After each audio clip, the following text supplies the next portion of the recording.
Hello बच्चों, आइए प्रश्न को देखते हैं। यदि a और b का गुणोत्तर माध्य a की घात n प्लस एक प्लस b की घात n प्लस एक बटा में a की घात n प्लस b की घात n है, तो n का मान क्या होगा? और यहाँ पे चार विकल्प दे रखे हैं। चारों विकल्पों में जो सही विकल्प होने वाला है उसका चयन करना है। प्रश्न को हल करने से पहले इसकी मुख्य अवधारणा के बारे में चर्चा कर लेते हैं। मुख्य अवधारणा। अब देखिए, यहाँ पे गुणोत्तर माध्य की चर्चा करी गई है, तो गुणोत्तर माध्य बता देते हैं। गुणोत्तर माध्य सबसे पहले gm से व्यक्त होता है। तो हम लोग यहाँ पे बोलेंगे, मान लो कि तीन पद अपने पास जीपी में दे रखे हैं, ए, बी और सी। तो यहाँ b बराबर हो जाएगा, b की घात 2 बराबर हो जाएगा a गुणा में c की, और b का दोनों तरफ वर्गमूल लेंगे तो b बराबर हो जाएगा वर्गमूल में ac के बराबर। अब देखिए, मान लो कि यहाँ पे हमें a और b का जो गुणोत्तर माध्य है वो इसके बराबर दे रखा है। तो a और b का देखो, यहाँ से इस तरह से बोल सकते हैं कि a और c का गुणोत्तर माध्य b है, तो b बराबर किसके हो जाएगा? वर्गमूल में ac के।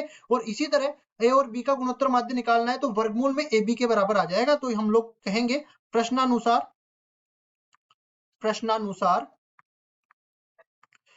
a व b का गुणोत्तर माध्य gm जो हो जाएगा वो वर्गमूल में ab के बराबर होगा। और ये किसके बराबर दे रखा है? ये बराबर दे रखा है a की घात n प्लस एक प्लस में b की घात n प्लस एक बटा में a की घात n प्लस b की घात n, इसके बराबर दे रखा है। अब देखिए, इसको आगे हल करते हैं तो a की वर्गमूल में ab को क्या लिख सकते हैं? a की घात 1/2 गुणा में b की घात 1/2, और इससे क्या गुणा हो जाएगा? ये यहाँ से वज्र गुणा करेंगे तो ये जो इसका हर है ये इसके आके गुणा हो जाएगा, तो ये बन जाएगा a की घात n प्लस b की घात n, और दूसरी तरफ है अपने पास a की घात n प्लस एक प्लस b की घात n प्लस एक। इसको आगे हल करते हैं तो ये बन जाएगा अपने पास a की घात, देखो इस पूरे को हम लोग इससे गुणा करेंगे तो ये बन जाएगा a की घात n प्लस 1/2, क्योंकि आधार समान है तो घातें जुड़ जाएगी, और ये बन जाएगा b की घात 1/2 प्लस इस पूरे को b की घात n से गुणा करेंगे तो ये बन जाएगा b की घात n प्लस 1/2, और इसको कह सकते हैं a की घात n, a की घात सॉरी 1/2। इसको भी ठीक कर देंगे, a की घात 1/2 इसके गुणा में आ जाएगा। अब दूसरी तरफ जो है इसको कहेंगे हम लोग a की घात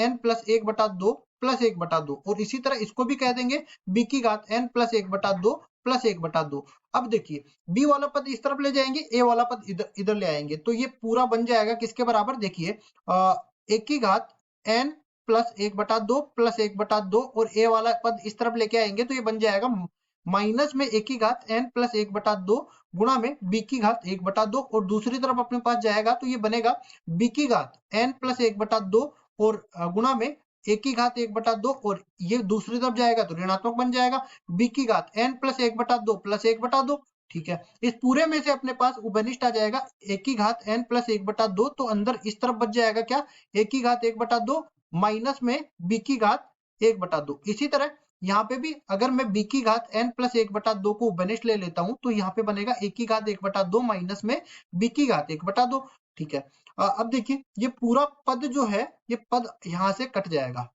और इस पूरे को हम लोग इसके बटा में ले जाएंगे तो यहाँ पे a की घात n प्लस 1/2 बटा में b की घात n प्लस 1/2, और इस तरफ रह जाएगा 1 के बराबर। इस पूरे की घात को मैं समान बना सकता हूं, तो यहाँ पे बन जाएगा a बटा b इस पूरे की घात n प्लस 1/2। अब देखो a किसके बराबर होगा? अगर हम लोग किसी भी संख्या की घात 0 के बराबर कर देंगे तो वो 1 के बराबर हो जाएगा, तो इस पूरे को हम लोग लिख सकते हैं a बटा b की घात 0। तो यहाँ से देखो आधार समान है तो घातों की तुलना कर देते हैं।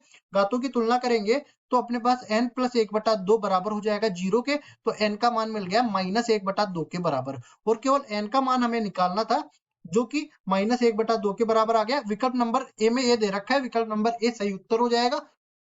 आशा करता हूँ ये सवाल आपको समझ में आया होगा। धन्यवाद।